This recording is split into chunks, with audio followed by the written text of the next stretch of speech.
nenkulu futhi engabafowethu nodadewethu nabesilo. Ngithokoza kakhulu nani bomngankosi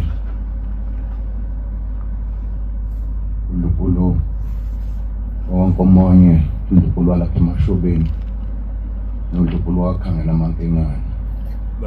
Bye. Nabesilo kuyintokozo enkulu kakhulu abatitiyeli abakhona okumsebenzi wabo esingabo namhlanje. Ngithokoza kakhulu nabesilo umphakathi walapha eMpakama, zonke izinduna ezikhona, amakhosi akhona phakathi kwethu nabesilo. Makukhona engibashiye ngaphandle sebengixolela, kodwa ngiyanibingelela nonke nabendlovu.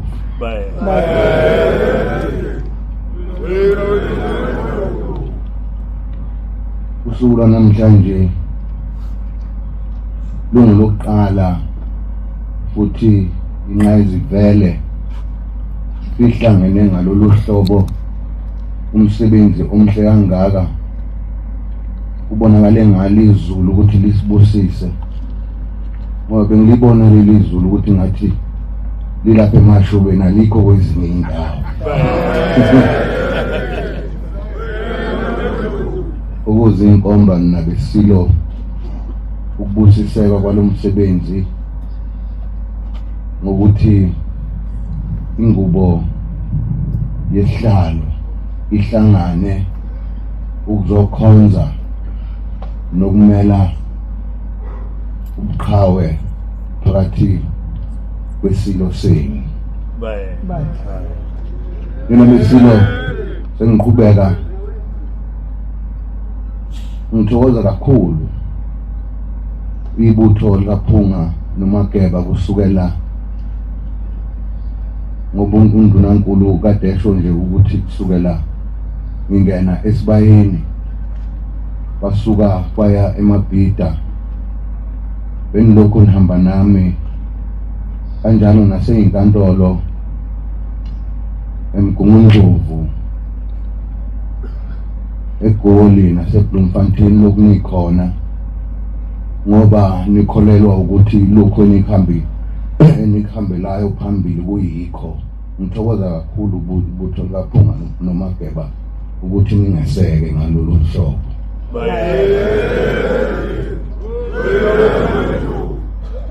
Nabesilo ubonakale ukweseka kwenu, ngoba iy'nqumo zey'nkantolo kuphume kwavela iy'nqumo nathi bese ebesibheke ukuthi kuyoba yizo, ngoba sasilokhu sihamba sibambene. Ngalokhu nabesilo ngithokoza kakhulu, nisibusiso kinina lo msebenzi. Ngizocela nabesilo ukuthi njalo ngonyaka ngalesi sikhathi siphinde sihlakane.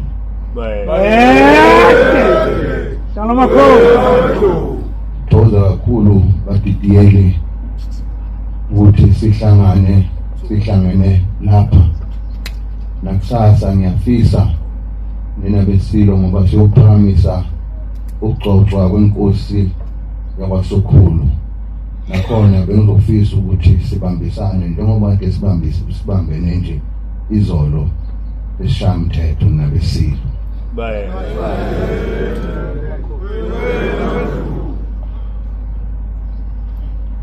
Ngenxa yesikhathi ngithokoza kakhulu ukubekezela kwenu, sode sikhumbuzana nje ukuthi nikhumbule ukuthi ilona Jerusalema leli ilona khaya, ila esihlangana khona, ngoba nezitha eyibhekene noZulu njengamanje ziyethuka masihlangene kanje.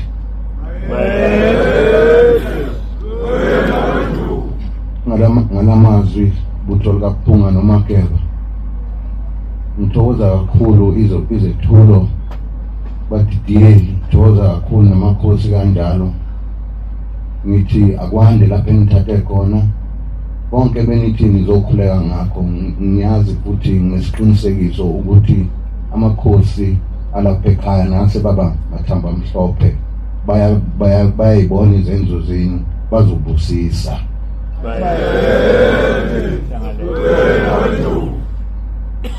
Sengiphathani nabendlovu ngoba nibona nje phakathi kwenu nangamagesi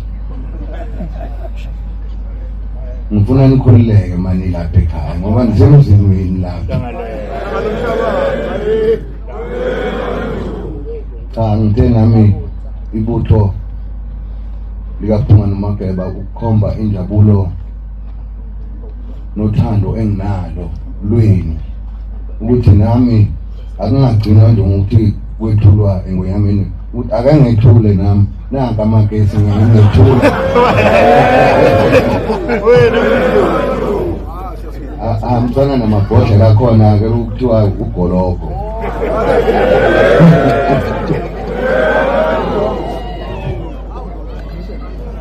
Mina Besilo ngithokoza kakhulu kubo bonke, ngibonge kakhulu ngibone umnyango wa Arts and Culture nawo ukhona, ngiyabonga umnyango kaGapisa namakhosi nje akhona, ngiyibona inkosi uNdlangamandla ikhona nayo, induna zonke ngithi nomeya waKwaNongoma ukhona Besilo.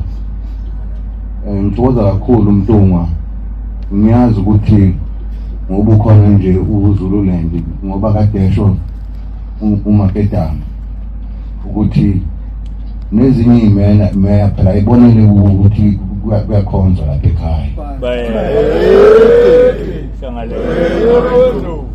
Ngalamazwi naBesilo egameni lendlunkulu yalapha ekhaya, egameni lawo wonke amakhosi ahlalile esihlalweni engihlezi kuso, nezinyanya zakoMageba nezingilosi zibe nani noma senibuyele emakhaya, nihambe nifike niphephile ngoba siyadinga ukuthi siphinde sidibane kanjena. Ngithi ngiyanikhumbuza futhi ukuthi uMdlokombane kungekude ehambile emhlabeni washo wathi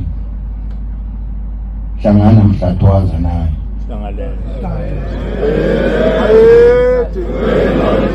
Namanje naBesilo lokho kusamile, ngiyafisa indlela yethu yokukhuleka sikhulekele lo unyaka wokhetho ukuthi bonke kuhambe kahle, nakho konke ukuzicelo zethu kuhulumeni kwenzeke.